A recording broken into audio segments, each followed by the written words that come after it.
बांग्लादेश में तनाव का माहौल इस वक्त भी है। ढाका में जुम्मे की नमाज के बाद सड़क पर उतरे लोगों की पहले ये तस्वीर देखिए।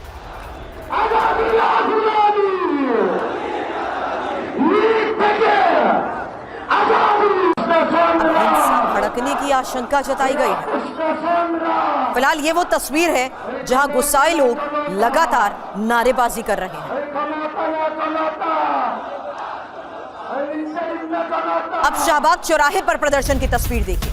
जुम्मे की नमाज के बाद यहां भी लोगों की भारी भीड़, आसपास भारी पुलिस बल की तैनाती भी की गई है।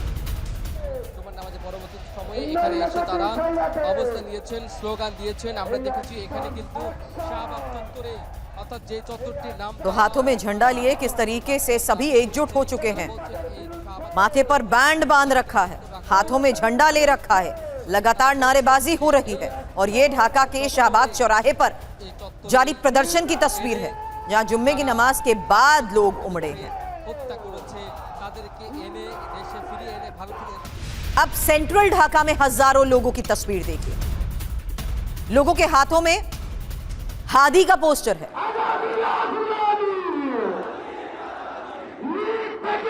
साथ ही हाथों में बांग्लादेश का झंडा। सरकार যেন অন্তর্বর্তীকালীন সরকার যেন ওসমান হাদিকে হত্যার সাথে যারা সরকার যেন অন্তর্বর্তীকালীন সরকার যেন ওসমান হাদিকে হত্যার সাথে যারা জড়িত তাদেরকে যেন গ্রেফতার করে এবং দেশের বিভিন্ন প্রান্ত থেকে শুরু করে जबरदस्त तनाव। और वहीं दूसरी तरफ जुम्मे की नमाज के साथ साथ अब तकरीर के दौरान की ये तस्वीरें भी सामने आई हैं। 3 तस्वीरें एक साथ आपको दिखा रहे हैं। ज्यादातर लोगों के हाथों में इस वक्त बांग्लादेश का झंडा नजर आ रहा है। हालांकि इसी जुम्मे की नमाज के समय पुलिस बल की तैनाती भी नजर आ रही है। शाहबाग चौराहे पर प्रदर्शन की ये तस्वीर देखिए। हालांकि हैरानी इस बात की कि इसी प्रदर्शन में अब बच्चे तक नजर आ रहे हैं। तनाव का ये माहौल जहां सेंट्रल ढाका से भी तस्वीरें सामने आई, हजारों लोग जमा हो चुके हैं और कई ऐसे लोग जिनके हाथों में हादी का पोस्टर भी। ढाका और चटगांव में जबरदस्त तनाव जहां जुम्मे की नमाज के बाद अब दुकानें बंद कराई गई हैं। हिंसा की आशंका से नमाज में भी कम लोगों की এখানে দেখছেন এখানে আন্দোলনকারীদের সংখ্যা। 2 तस्वीरें एक साथ आपके सामने। एक तरफ लोगों की भारी भीड़ नजर आ रही है, वहीं हाथों में पोस्टर लेकर, बैनर लेकर कैसे नारेबाजी हो रही है। हालांकि इस वक्त हिंसक प्रदर्शन की आशंका को लेकर खबर बहुत बड़ी है, क्योंकि एक बार फिर से इन सब लोगों का एकजुट होना, सड़क पर इनकी मौजूदगी, क्या किसी भी वक्त हालात बिगड़ सकते हैं। हालांकि ढाका के शाहबाग चौराहे पर जमा भीड़ को लेकर एक और खबर। प्रदर्शनकारियों के हाथों में पोस्टर और बैनर। एक और तस्वीर दिखाते हैं, हादी के नाम के कैसे नारे लगाए जा रहे हैं।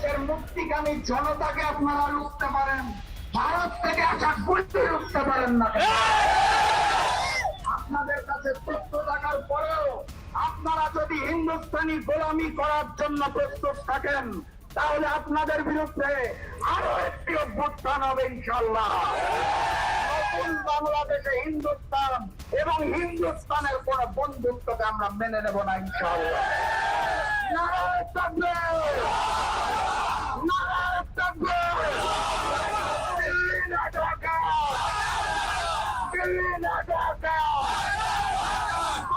आपको बता दें, ढाका की तस्वीरें तो आपको दिखा रहे हैं। थोड़ी देर में वरिष्ठ पत्रकार भी ढाका से हमें ज्वाइन करेंगे, लेकिन इस बीच स्टूडियो में हमारे साथ defence expert lieutenant general retired Sanjay Kulkarni sir इस वक्त हमें ज्वाइन कर चुके हैं। विदेश मामलों के जानकार डॉक्टर संदीप त्रिपाठी भी हमारे साथ हैं और मेरे सहयोगी मनीष झा भी हमारे साथ हैं। मनीष, इन तस्वीरों को जरा गौर से देखिएगा और इन तस्वीरों में आ रही आवाज को भी हमने गौर से सुना।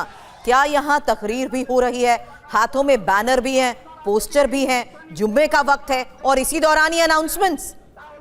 बिल्कुल, देखिए, नाराए तकबीर अल्लाहू अकबर के नारे के साथ ये बांग्लादेश का भविष्य मुझे दिखाई दे रहा है। सबसे बड़ी बात यह है कि इसी के लिए 16 दिसंबर 1971 को भारतीय सेना ने 93,000 पाकिस्तानियों का आत्मसमर्पण कराया था और आज 19 दिसंबर 2025 को हमें यही बांग्लादेश फिर से पूर्वी पाकिस्तान बनता हुआ दिख रहा है। अब सवाल यह है कि अगर यूनुस सरकार एक औपचारिकता भर का बयान जारी करके ये कहते हैं कि ये सब फ्रिंज एलिमेंट है, तो ये फ्रिंज एलिमेंट ही इन्होंने ही यूनुस सरकार को गद्दी पर बिठाई थी।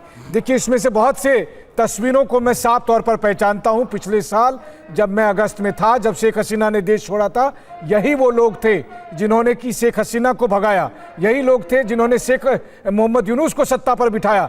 आज यही लोग हंगामा कर रहे हैं और यूनुस सरकार कह रही है कि ये महज फ्रिंज एलिमेंट है। अगर ये फ्रिंज एलिमेंट है तो इसके खिलाफ कार्रवाई क्यों नहीं हो रही है?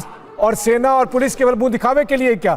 आखिर जो लोग मारे जा रहे हैं, जो अल्पसंख्यकों के साथ अत्याचार हो रहा है, उसकी जवाबदेही कौन लेगा? हमेशा मोहम्मद यूनुस इंडियन मीडिया पर आरोप लगा देते हैं कि इंडियन मीडिया बढ़ा चढ़ाकर पेश कर रही है। तो दुनिया देख रही है अभी बांग्लादेश में क्या हो रहा है। अभी कौन सा इंडियन मीडिया बढ़ा के चढ़ा रही है?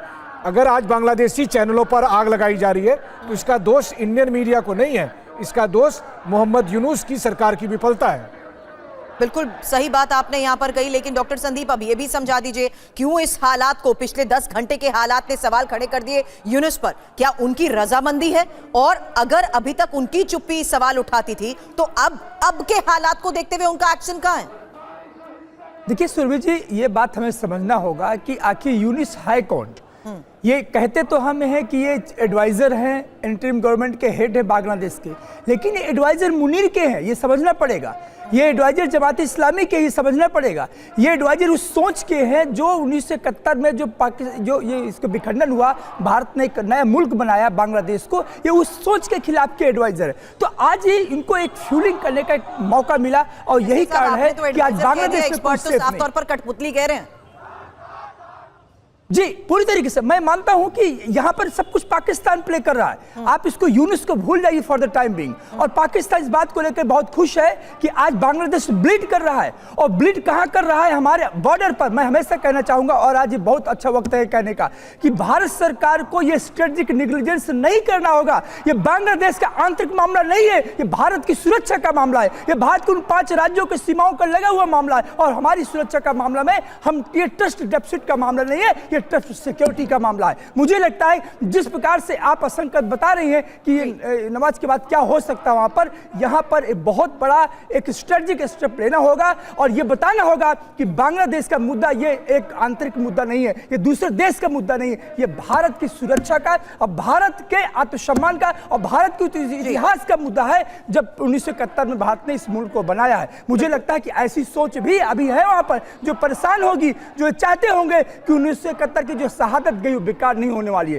तो मुझे लगता है यही वक्त है कि रिविजिट किया जाए और एक्शन पर आया जाए और बांग्लादेश को नहीं बल्कि पाकिस्तान को ये मैसेज दिया जाए कि वहां से इस्लामाबाद में बैठ करके तुम अपने यूनुस को सहारे लेकर के जो भारत की जो सीमाओं को अस्थिर नहीं कर सकते हो। अब मुझे लगता है कि जो 2 चुनाव होने वाले आसाम में, बंगाल में, ये आखिर आप टाइमिंग देखिए इसके कि अचानक ऐसा क्यों हो गया। अचानक इसलिए हुआ क्योंकि 2 स्टेट्स हमारे इलेक्शन भी होने वाले, तो ये पूरी तरह से देश की सुरक्षा से जुड़ा हुआ मामला है। बिल्कुल, हालांकि टाइमिंग को लेकर कुलकर्णी सर लगातार हम इस बारे में सवाल करते आ रहे हैं सुबह से मेगा कवरेज में।